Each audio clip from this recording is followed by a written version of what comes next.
Tim Blythe P11 on the hard compound tyres, and Jesse P12 for Aston Martin on the mediums.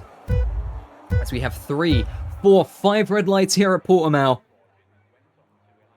And the full race, the full Portuguese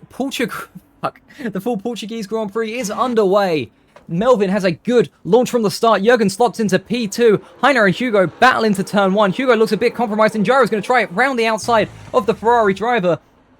Both on the softs. Hugo's going to have the inside here for turn 4, but it's going to turn into the outside. They're going to continue battling side by side, leaving each other just enough room. Down the back straight here, up towards the hairpin. Hugo looks to be losing out just a little bit, though, as they make it towards the hairpin. Gyro has to take the inside. Hugo pulls back a little bit, has a much stronger exit, though, and it looks like he's going to get the move done. Yes, he does. Hugo back up to P4 in the Ferrari. The nonce from the Oxcast now goes around the outside of Danny Boy. He's going to try it down around Jaromir Bobek as well. Oh, sorry, not Danny Boy. Tries it around the outside of Jaromir Bobek and is up to P8. Jurgen now setting the new fastest lap of this Grand Prix. He's 2.5 tenths behind. Melvin looks down the inside. Commits to it almost a little bit too much, but has to back out. He knows he's not close enough, and Hugo is past Heiner. The Ferrari is going to keep on trading DRS over and over again. Oh, he's all the way down in P10 for the time being. The final points paying position for that is what the McLaren needs. He's going to try it. Looks around the outside of Jaromir Bobek.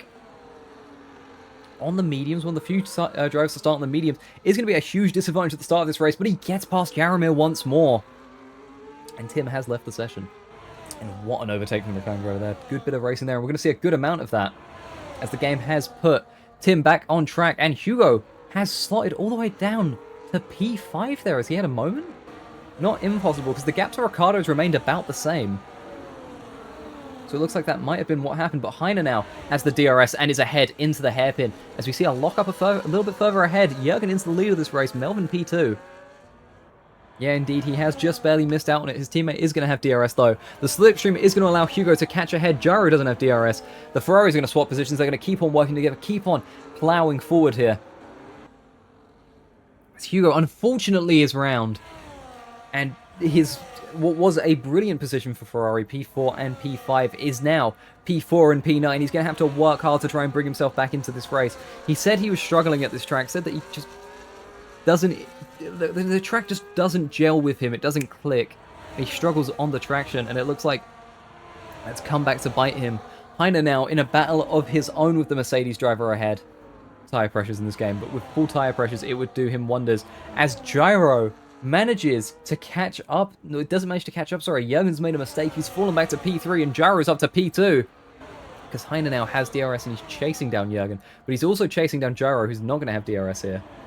Heiner's going to get ever so closer, but just not close enough. And Danny Boy finally gets the move done on Ricciardo. Those mediums seem to be properly up to temperature now. He's going to have to wear that 3-second time penalty until the end of the Grand Prix. So far, it doesn't seem to finish his affect his finishing result. But we'll see how it goes. Hugo with the DRS, though, is going to try it around the outside of Frisfruit as they race into turn 1. Forced to go off track there, but he has got the move done, and that's P7 for the Ferrari driver. Now that Gyro has DRS to Jurgen ahead, he's really maintaining that position. Hugo and Frisfruit fighting once more.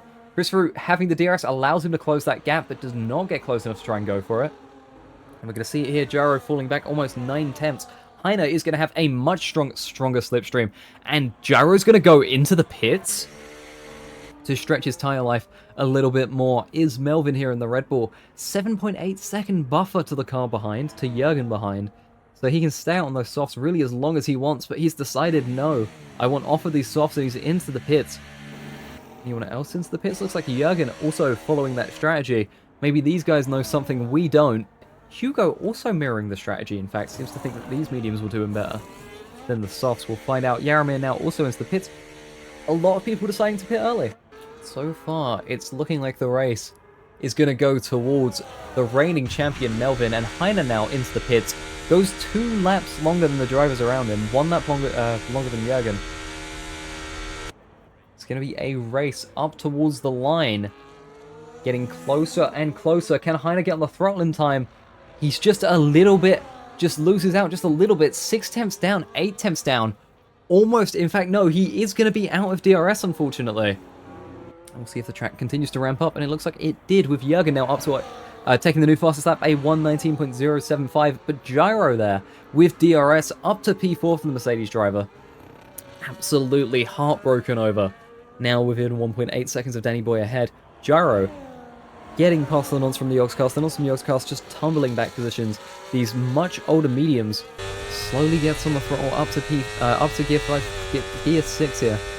Gonna have DRS on the main straight for the first time since he has pitted. The DRS does open up on that Ferrari, and he starts to soar past the McLaren. And the DRS plus the slipstream is going to allow him to get ever so slightly closer to Gyro ahead, which is going to give Heiner everything he needs. That big push there down the main straight puts him within 7/10. Fastest we saw in quali was a 1:16 flat. So if we start to see anything into the 1:16s, I'll be very impressed as Heiner gets past Gyro on the main straight. And he's up to P4 for the time being, but Jürgen has been given enough...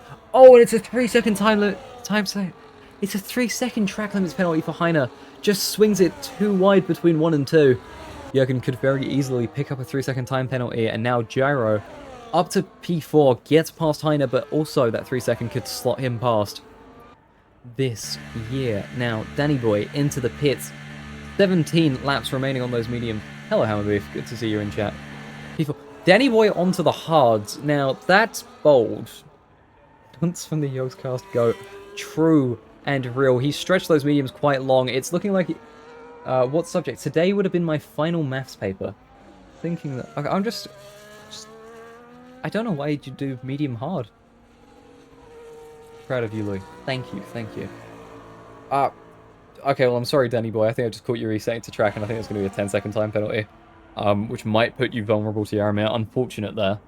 Okay, quick tangent about Elden Ring. Unlike Dark Souls 3, it is very easy to get just, like, under-leveled for a lot of stuff.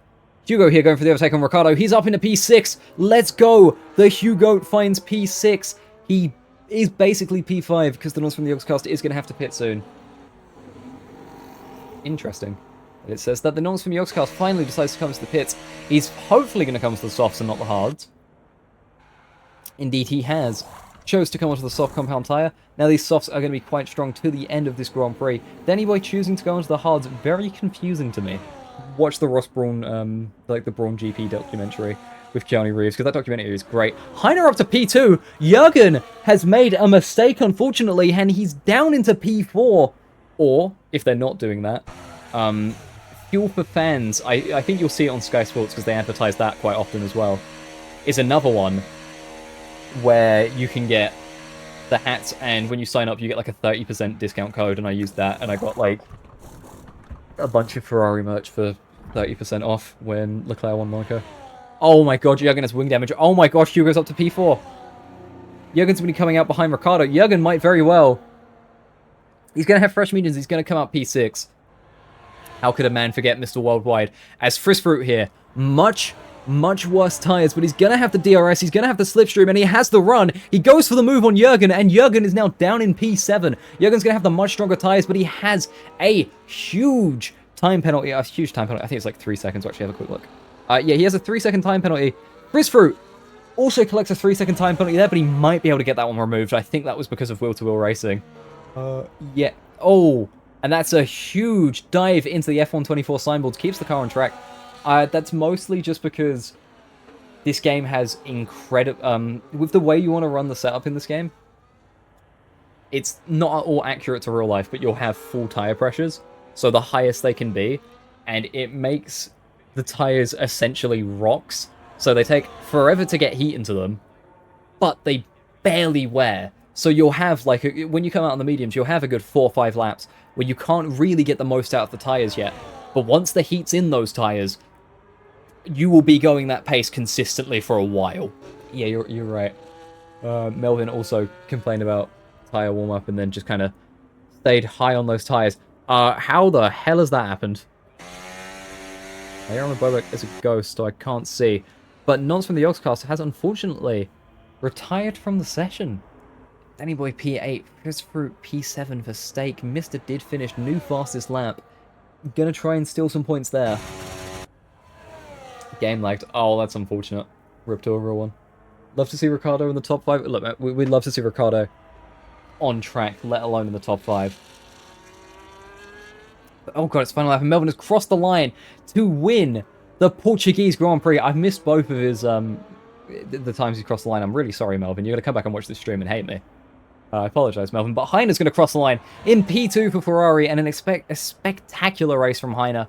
Gyro comes towards the line, P3 for Mercedes. Hugo now has a bit of a way to go. He's still halfway through the third sector, but we'll see him across the line soon. Gyro and Hugo, 2 drivers to not get penalties. I believe the only 2. I don't think I'm allowed to say what I want to, but it starts with a K and ends with ill myself. No, I think you can say that. I'll make the chat rules, and I think I said that light swearing is allowed. I think you can get away with that on I think you can get away with insinuating that on Twitch. Maybe. No Twitch moderator is ever going to watch this stream. I think you're fine. I get the point, though. Yes. Rip to a real one, because you did lose out on a good number of points for, like, no reason. Krill oil.